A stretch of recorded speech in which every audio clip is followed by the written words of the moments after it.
Okay, it's early in the morning, you woke up, you decide to, cook you some eggs or whatever you like to eat for breakfast. That's what you did, right? You brush your teeth, you put on a nice outfit.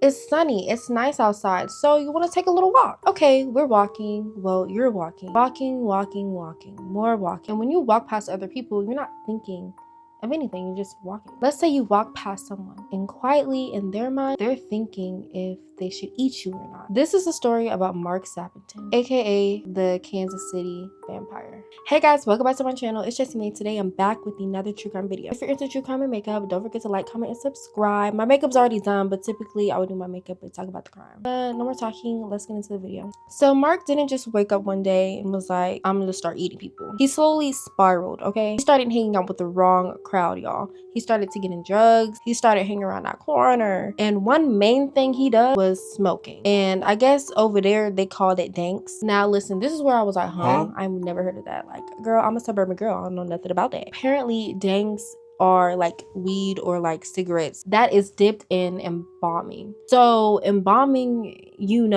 they use that for dead people and they're smoking that. That is insane. He also got into PCP and they call that angel dust. It can make you aggressive, paranoid, just very chaotic. Around that time, Marc, he started to hear voices like, if you don't do this, this gonna happen to you. A lot of people who hear voices think of God or demons, but he didn't say it was spiritual. He just said if he doesn't listen, he would die. The voices in his head were telling him to eat people. You need to drink someone's blood. And the voices did not tell him who. The voices just told him he just needs a body.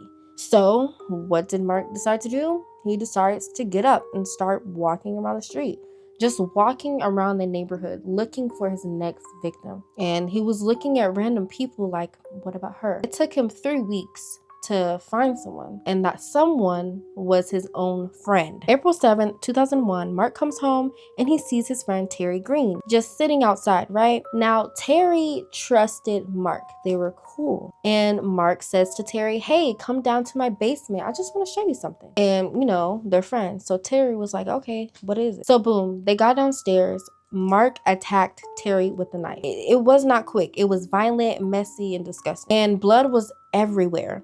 And the voices in Marc's head was like, drink the blood. So what did Marc do? He get on that ground and he started to drink Terry's blood. But he hears something and then he just stops, panicked. And he put Terry in his car. He drives him across the state lines, right? And that leaves him in a parking lot. Fast forward to April 10th. This is where things get a little crazy. See, Marc is high again, goes to his best friend's house and asks for a screwdriver. And while he's waiting, he grabs a knife, goes outside, and then boom, he hears the voices again. This time they say, you have 6 or 7 hours or you'll die. Then his friend's stepbrother, Michael Weaver, walks outside. So Marc stabs him straight through his body, y'all. Michael, he tried to escape, but gets in his car and then crashes into a pole.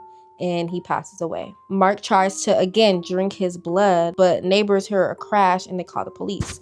As soon as them sirens was on, Marc was gone. But the voices in Marc's head was just not satisfied. Just hours later, Marc sees Fred Brown. He's a teenager, someone who looked up to him like a big brother. Marc says, hey, do you want to come and smoke? And Fred says yes, so once again, they go to the basement. And this time, there was no interruptions, no noise, no nothing. Voices told Marc to drink Fred's blood. And what did Marc do? He drank his blood. And then the voices was still not satisfied. They said, eat his flesh. He cuts off Fred's body parts and started to eat his flesh. He tries to eat it raw. He said it was disgusting. So he decided to fry it. Now this part is insane. Well, all of it is insane. Marc leaves blood and everything in the basement. So when his mom came home, mind you, it was stated that his mom doesn't really go into the basement. She went to the basement and she saw blood everywhere. There's also some blood in the kitchen. She was like, what is all this? So she called the police just like anybody else. Imagine being her, standing at the top of your stairs in your house and you see blood,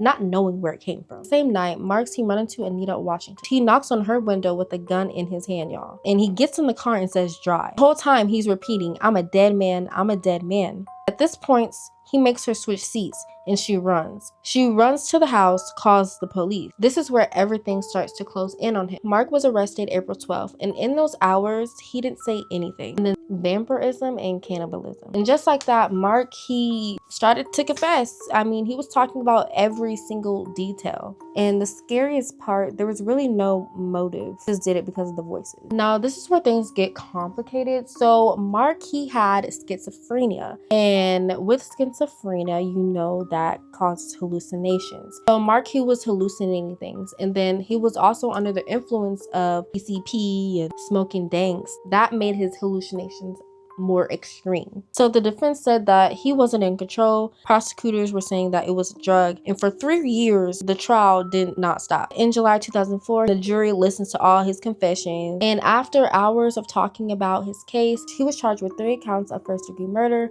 kidnapping, and burglary. I can never say that word. But pretty much, he's in prison for life, which is good. It is heartbreaking that lives get taken because of one individual, like, just corrupt mind, you know? So sad. And the mind is a scary thing. It's really scary. My heart goes out to the victims and the families. But that is all I have for y'all today.